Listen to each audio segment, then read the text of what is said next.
memorial service has been held for the former Conservative Chancellor Nigel Lawson, who served in Margaret Thatcher's government. He died at his home in Eastbourne in April. Well, our business and economics editor Liam Halligan was at this Thanksgiving service today, Liam, and I guess the emphasis is on the thanks because clearly the assessment of his position in Margaret Thatcher's government is that he was, well, in her terms, unassailable. Good to be with you, Mark and Pip. St Margaret's Church is behind me. It's a beautiful church sat right next door to Westminster Abbey. The House of Commons, the House of Lords is just to my right. We're in the heart of Westminster.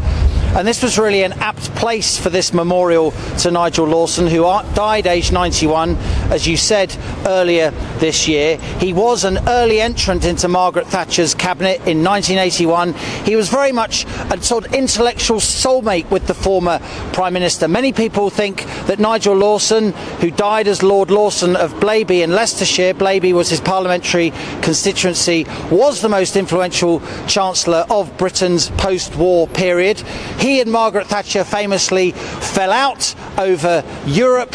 I think his resignation really lit the touch paper on the end of to end her premiership, along with another former Chancellor, Geoffrey Howe. But a huge gathering here, not just of the Tory faithful of years gone by, but also lots of journalists, people involved in public life. I've got the memorial paper here, a service of remembrance for the life and work of the Right Honourable the Lord Lawson of Blaby, 1932 to 2023.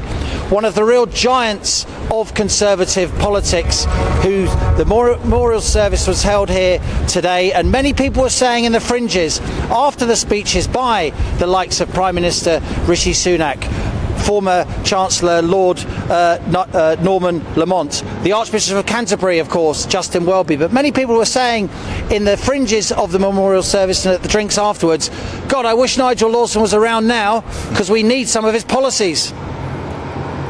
And in terms of the way ahead, of course, we've got some figures today in terms of the oil price. You know, that the geopolitical situation is becoming, well, pretty sort of febrile, isn't it?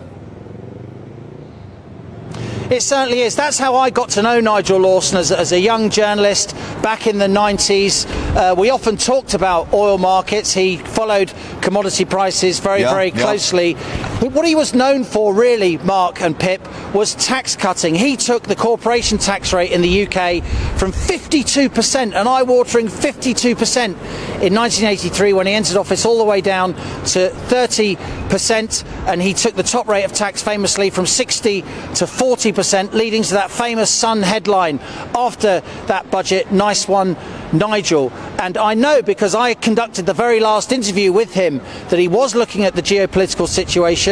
It was after the start of the war in Ukraine. It was just a couple of days before he died, actually, that I spoke to him in March 2023. He was mindful of the geopolitics. He was mindful also, in his view, of the need for the Conservative Party to be a tax-cutting party, a party of the small state.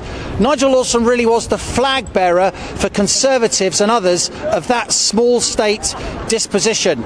And I think many people here in Westminster and across the country will be feeling his loss.